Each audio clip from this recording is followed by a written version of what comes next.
Welcome back to the morning show here on Arise News. Joining us now is our in-house analyst, Nena Hugo, with stories trending around the world. Hi, Nena. Hi, Nena. Good morning. Good morning. Good morning. Okay, How are you? so what's trending? Well, Facebook believes the data of up to 87 million people was improperly shared with the political consultancy Cambridge Analytica, many more than previously disclosed. The overall figure had been previously quoted as being 50 million by the whistleblower Christopher Wiley.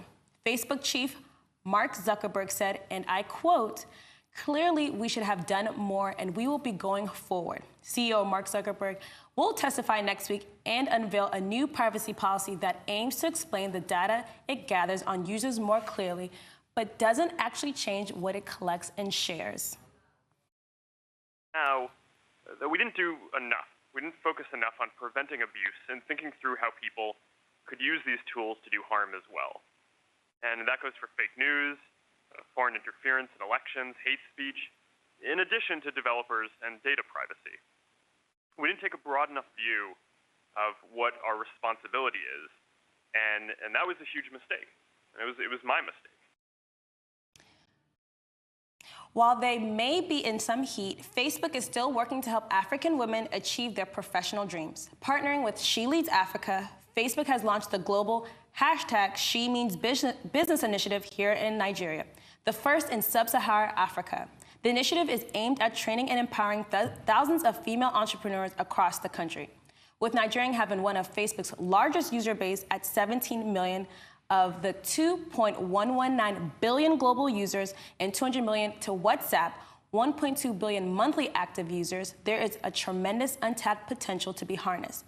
Abele Akobi, Facebook Public Policy Director, Africa, during the launch said, "We know that when women do better, economies do better."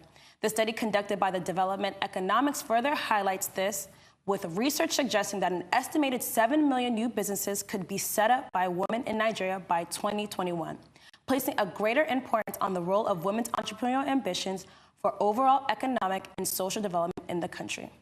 The program will bring together thousands of female entrepreneurs in a series of day workshops and training sessions across 6 cities in Nigeria, including Lagos, Kaduna, Port Harcourt, Ibadan, Abuja, and Aba.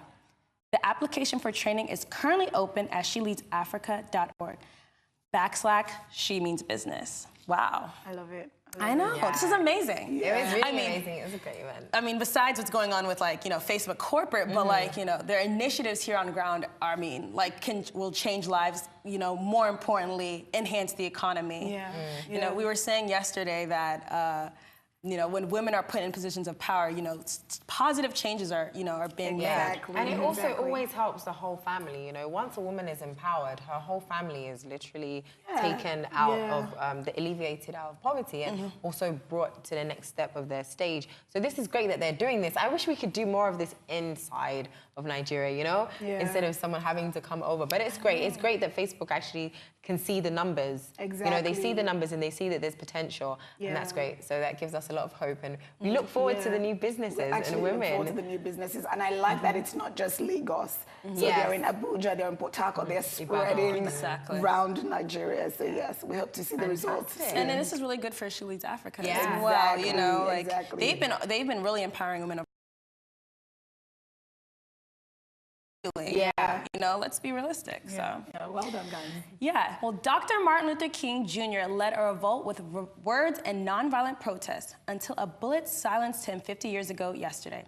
"I have a dream," and "free at last," those phrases are etched into America's conscience. In Memphis yesterday, as many as 10,000 people marched to honor the Nobel Peace Prize winner. King was only 39 when he was killed. The crowd was a mix of emotions and ages, some smiling and chanting, others with somber looks on their faces, many holding signs that read, "I am a man." That's the slogan of the sanitation strike that brought King to Memphis in 1968. And Tuesday evening, an enthusiastic crowd filled the church where King delivered his final speech.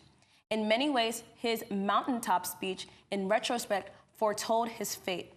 While in Washington, dozens of people gathered around the Martin Luther King Jr. Memorial before marching to an interfaith service and rally in which they called for an end to racism. Yeah, And I like the videos that we're actually seeing there. It's not just black people marching, it's like white people as well. It's everybody. Races, it's everybody, and I love that. I love that, I mean, he affected people across the board, you know? It's so sad that he died at such a young age. I know, 39. But then it makes you realize you can actually do great things at a young age. You don't have to be 50, you don't have to be 60. You know, you can actually be in your 30s and make an impact on the world. That's why we want our African politicians to be younger. So they need to actually empower the youth and get them into politics at an early age. Well, we caught up with the fashion designer, Washington Roberts, at the recently concluded Arise Fashion Week. We have his interview coming up after the break. Thank you, Nena. But stay with us. It is The Morning Show.